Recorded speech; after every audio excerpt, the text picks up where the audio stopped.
This episode is sponsored by Angular Dev Summit, coming September 11th through the 18th, 2017. Hi, it's Chuck from devchat.tv. I reached out to some of my friends in the Angular community to put on a completely free, no-travel conference for Ruby developers.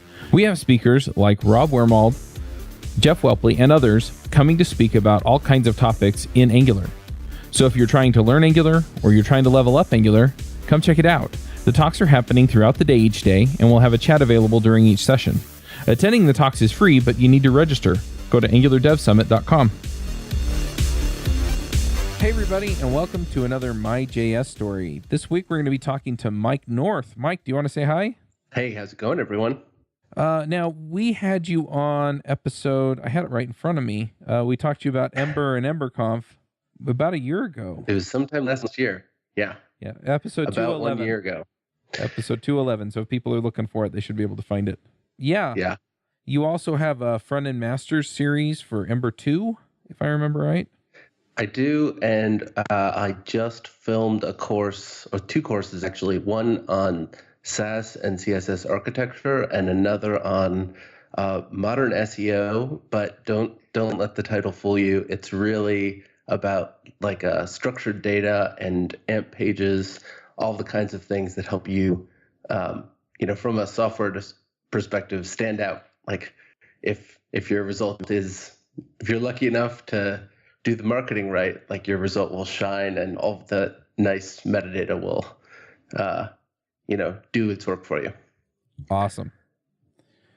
Now, we brought you on to ask you a bunch of questions about your background, kind of get your story as you developed into a developer. I didn't mean to use both of those words so close together, but anyway, I just find that these stories really help people get an idea of, who's out there being involved in the community.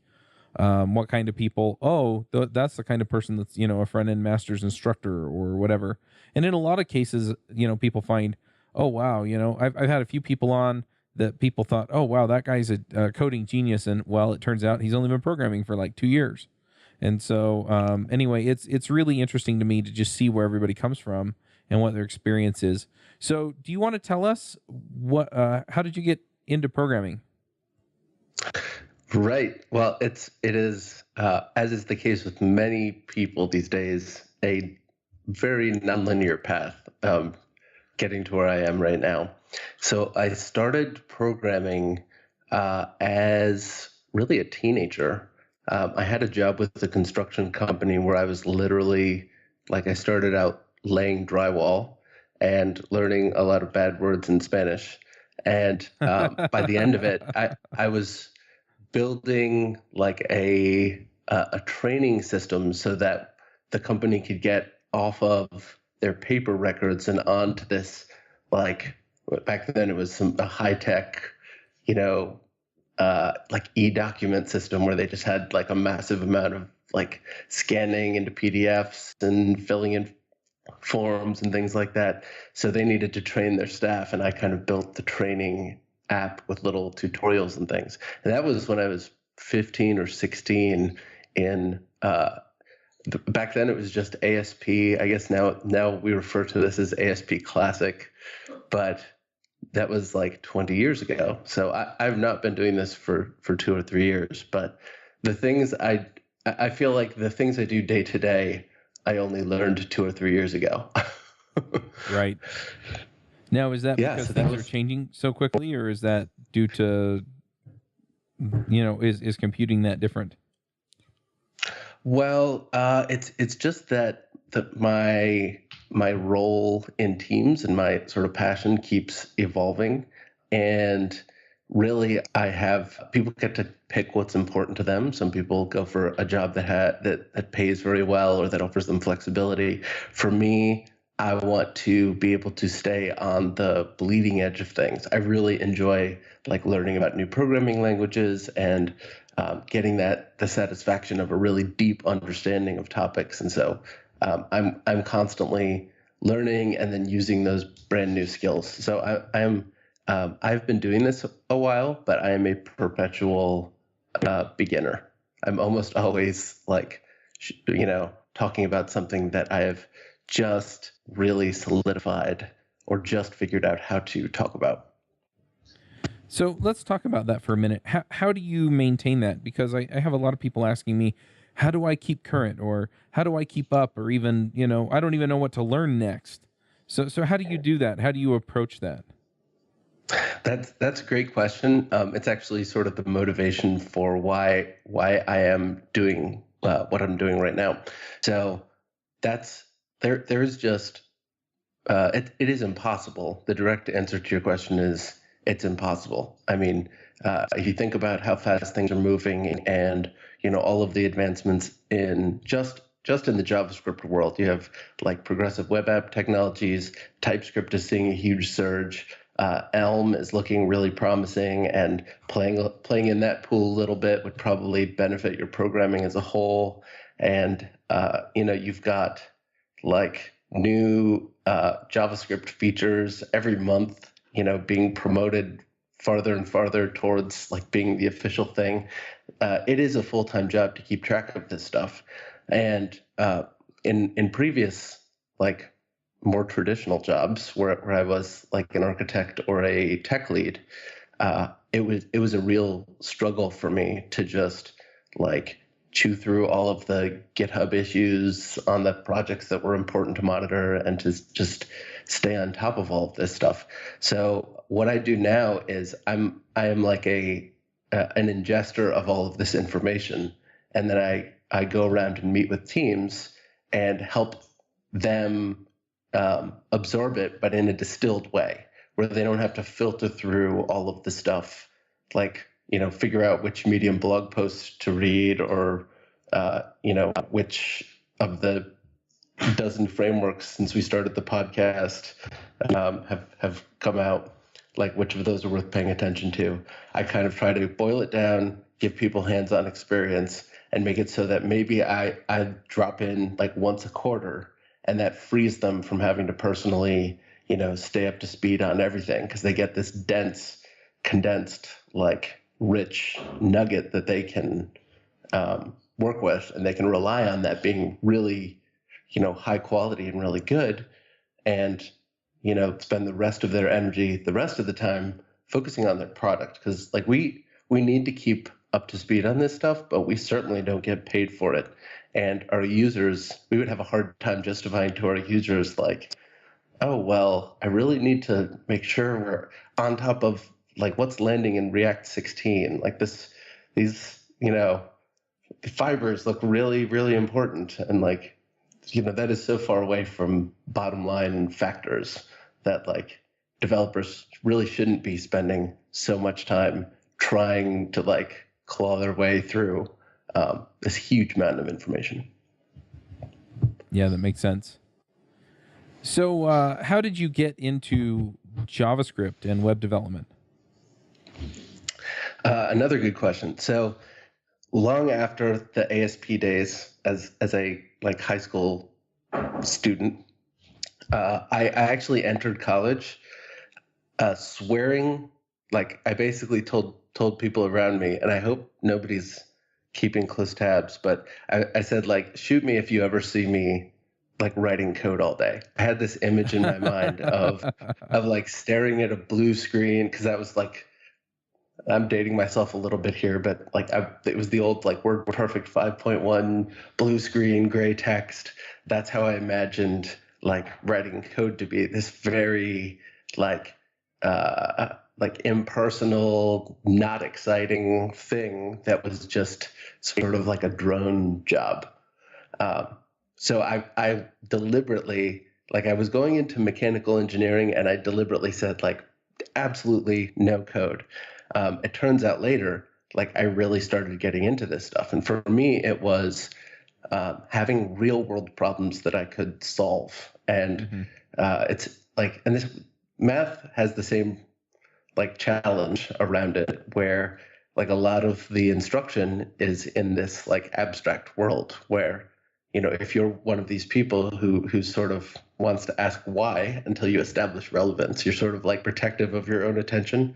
You don't want to learn like differential equations until you figure out, oh yeah, this is probably useful for solving such and such a problem, which you actually do care about this. All right, now let's dig into it.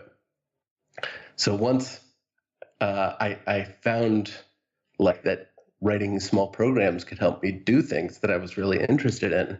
And these were like homework assignments. I had a great course in college where we built a robot every week using like a subset of C. We could put like 8K of code onto these little like microcontrollers, and like whatever you didn't use for code, you could use that for like runtime memory.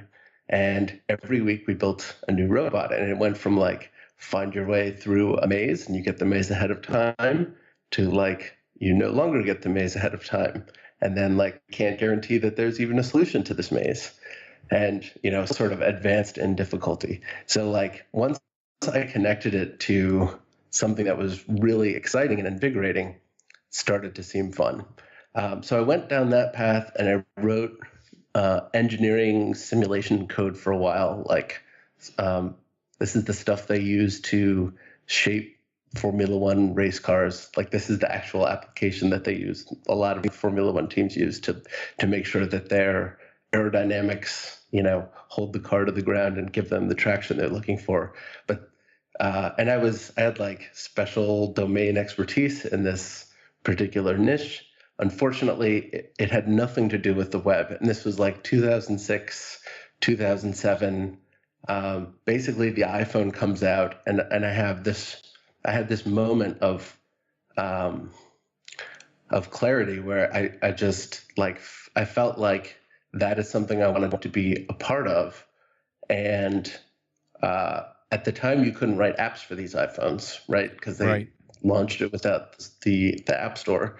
So I started to get into like Sentient Touch and jQuery Mobile, these like JavaScript frameworks that could make something that looked like it shipped on the phone, but it was built completely using web technology. And I liked doing it so much that I actually I ran a consultancy where I had 5 contractors working full time for me at one point.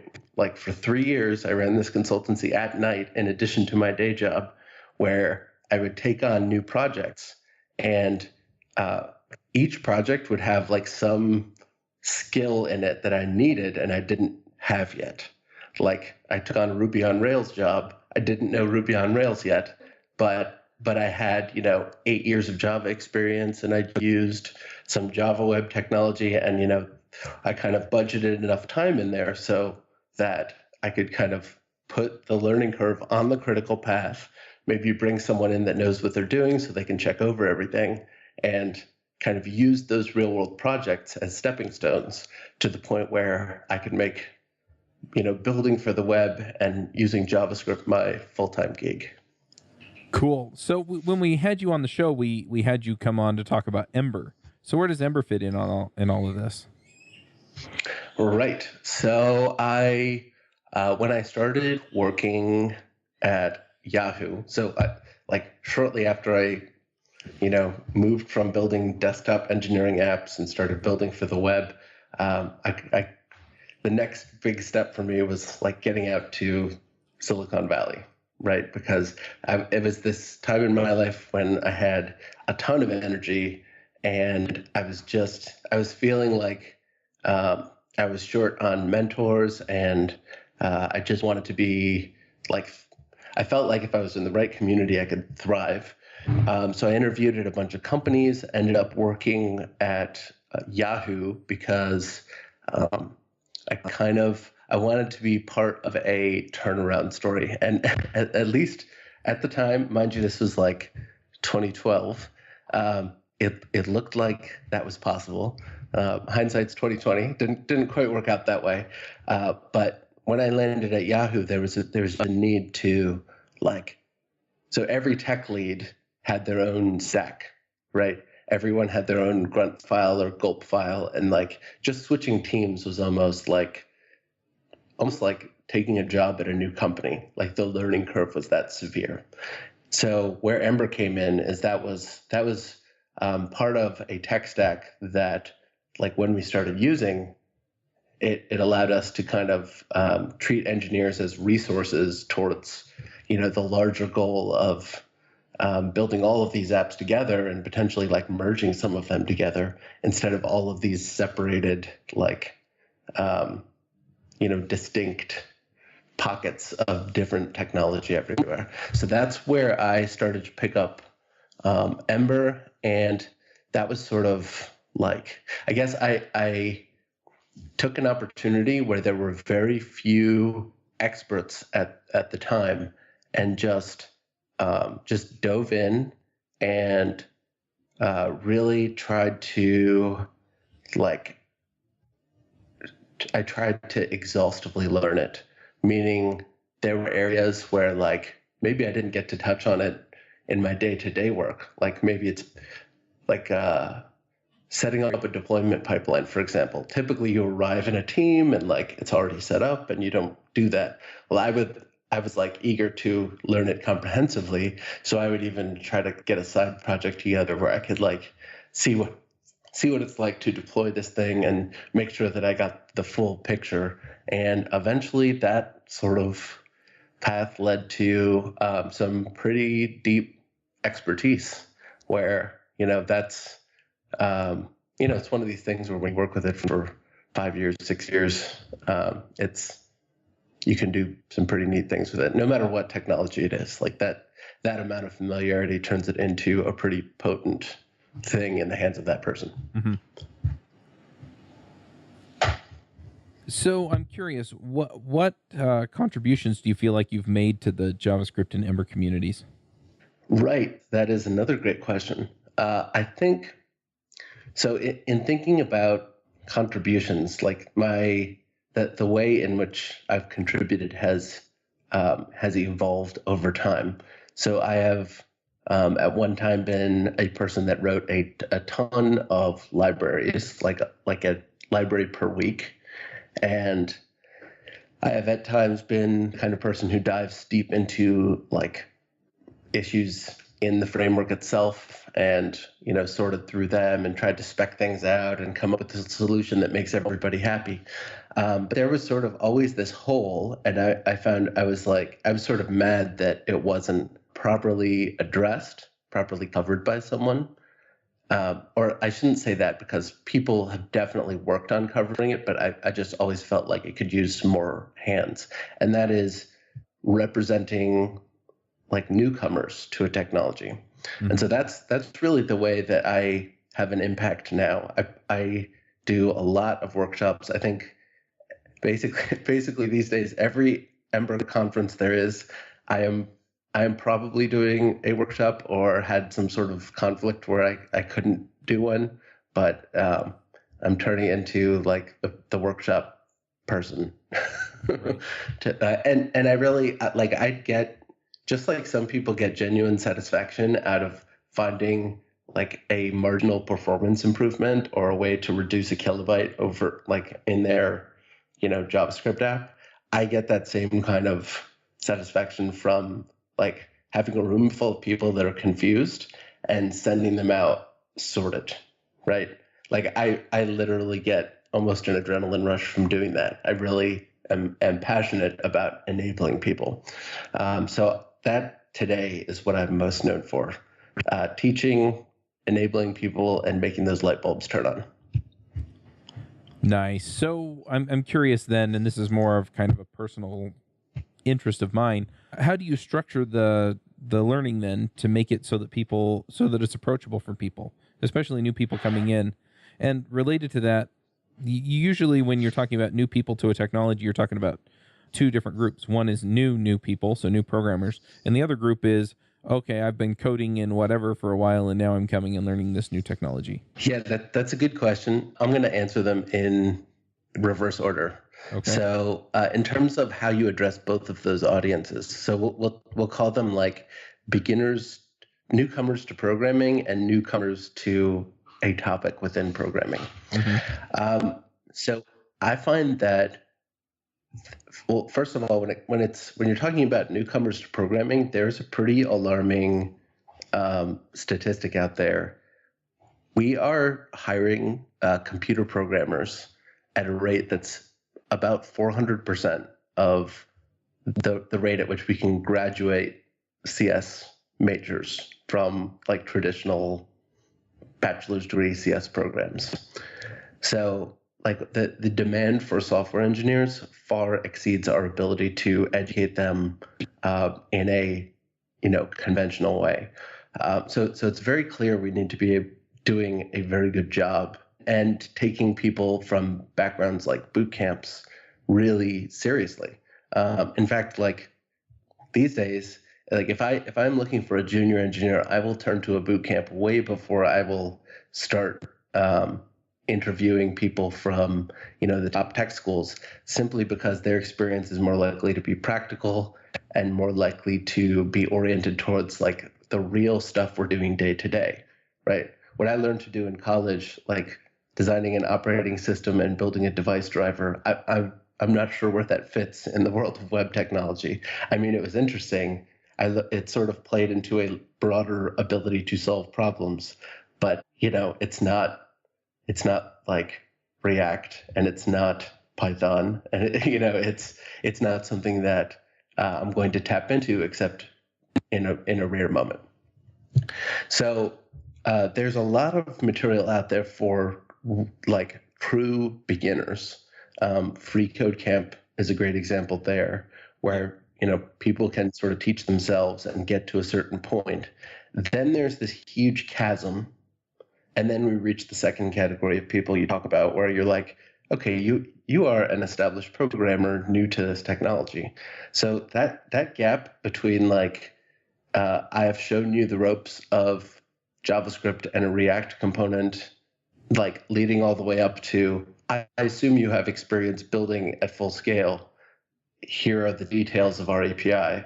Like there needs to be something in there to fill it, and I think we're about to feel the pain of not having enough material there really, really quickly. And this is where we can do better with like video courses and with books and with tutorials in trying to make them a little bit more accessible. The only hope we really have is to sort of reach to go through a little extra effort and make the content we intend to be for our peer developers also accessible to newcomers who have less experience. Because like to ask people to go back and fill that gap explicitly, that's a big ask. That is like almost community service from the developer standpoint. And I don't think it's likely to happen. But I'm trying to, so I spend a lot of my time working with the developers at LinkedIn, and they have a great mix of people from boot camps. We just hired a little over 30 of them, and they're ridiculously promising. I mean, I'll be honest, I was a little I didn't know what to expect when we hired them, and then they arrived, and my mind is just blown at how much energy and passion and technical acumen they have. But like, I'm trying to work with this whole group of people to help the more senior developers relate a little bit better and sort of pull these less experienced people up. I think that's what it means to be a senior engineer or a staff engineer, that you can really like, every time you have an interaction with somebody, you teach them. So when I'm building material, I try to make the lower bound for it, like the minimum amount of experience you can get away with and still get value out of this.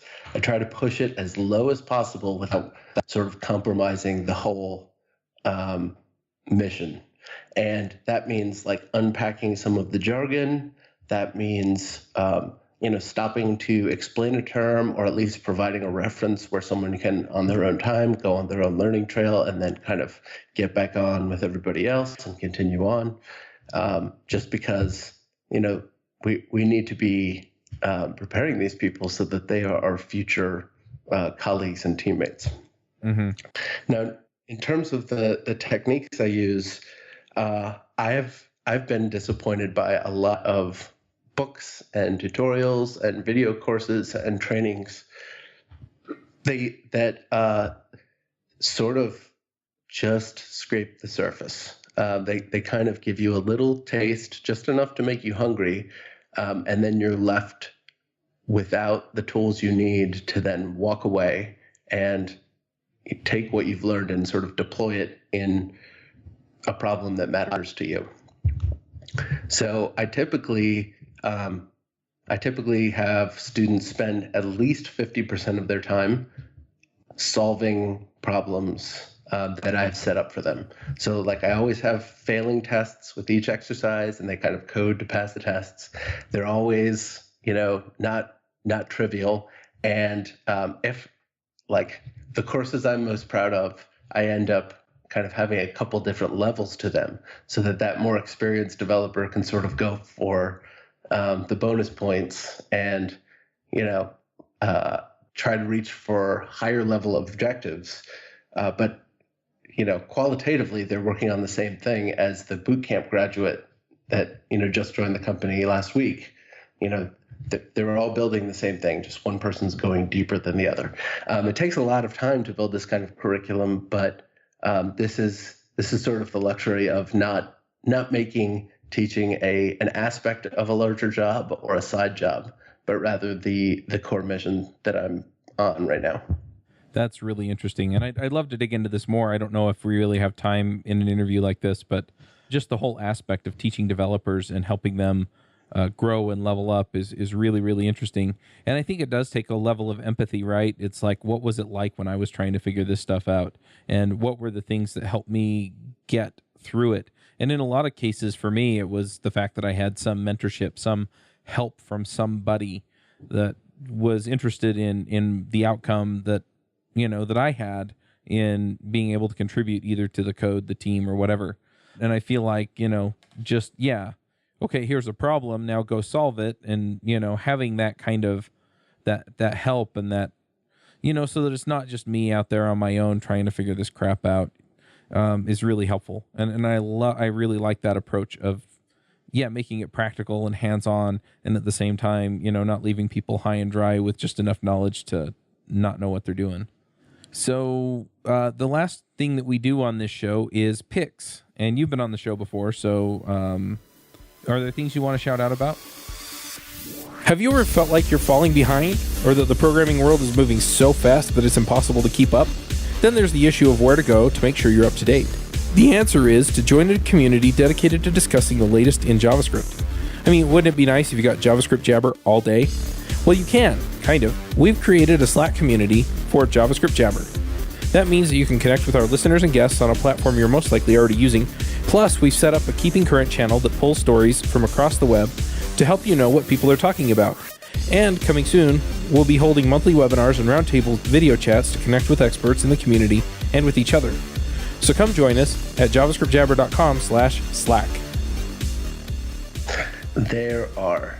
So I'm preparing a TypeScript course, and part of my research is to read a bunch of books, and I have a favorite that is free that I would like to give a shout out to. So it's a Git book, which means it is sort of a GitHub based thing that you can download on your iPad or your Kindle, and it's just called TypeScript Deep Dive. And I hope, there's no hope. I'm going to butcher the pronunciation of the author's name, but it is Basarat Ali Syed. So this is not just a great TypeScript book, but as we see that sort of the JavaScript spec is more and more taking on things that TypeScript has had for a long time, this is just a great book for modern JavaScript developers to read, right? So if you're reading through this, you'll start to see things that, I heard that this is being discussed. It's a potential part of what the language will be in the future. Like TypeScript, they already know about it. They've been using it. So as I was going through this, it's fantastically written. It is very example based, and the examples are nice and bite sized and make their point. So check it out, TypeScript Deep Dive. The second pick is a new introduction to the JavaScript spec. So it is the proposal for async iteration. This just recently went from stage 2 to stage 3. Stage 3 means it will very probably make it into the language itself. It is a beautifully written proposal in a nice markdown document, and particularly, I want listeners to think about how they might write things like acceptance tests using async iteration, right? So think about using this with async and await and inversion of control. Like, it's a really powerful idea, and I think it's going to be like a major game changer that people will build libraries on top of, and we'll be doing new things with JavaScript that just weren't possible before. Awesome. I'm going to jump in here with a few picks myself. One of the things that I really like when I'm writing TypeScript is Visual Studio Code. We've had some of their developers on there for a while, or on the show a while back, and it seems like every time I go to a Microsoft event, we wind up talking to somebody about it. Anyway, it's a terrific, I don't know if you call it an IDE or a text editor, because it kind of splits the difference in a very nice way. But yeah, definitely check that out, and we'll put links to that and the episodes that we've done with the Visual Studio Code team in the show notes. And then also, since you're a Frontend Masters author or instructor, or I don't know what the official title is, I'm going to shout out about Frontend Masters. They've got a terrific lineup of just awesome courses on this stuff. And one thing that I like about it is that you get to see the teacher presenting the information as well as their screen as they work through the problems. And the courses that I've watched, they're actually writing code and then explaining what it is and working through the problems with you. And that's, for me anyway, a very helpful way to learn to code. So anyway, a big shout out to them because they're awesome.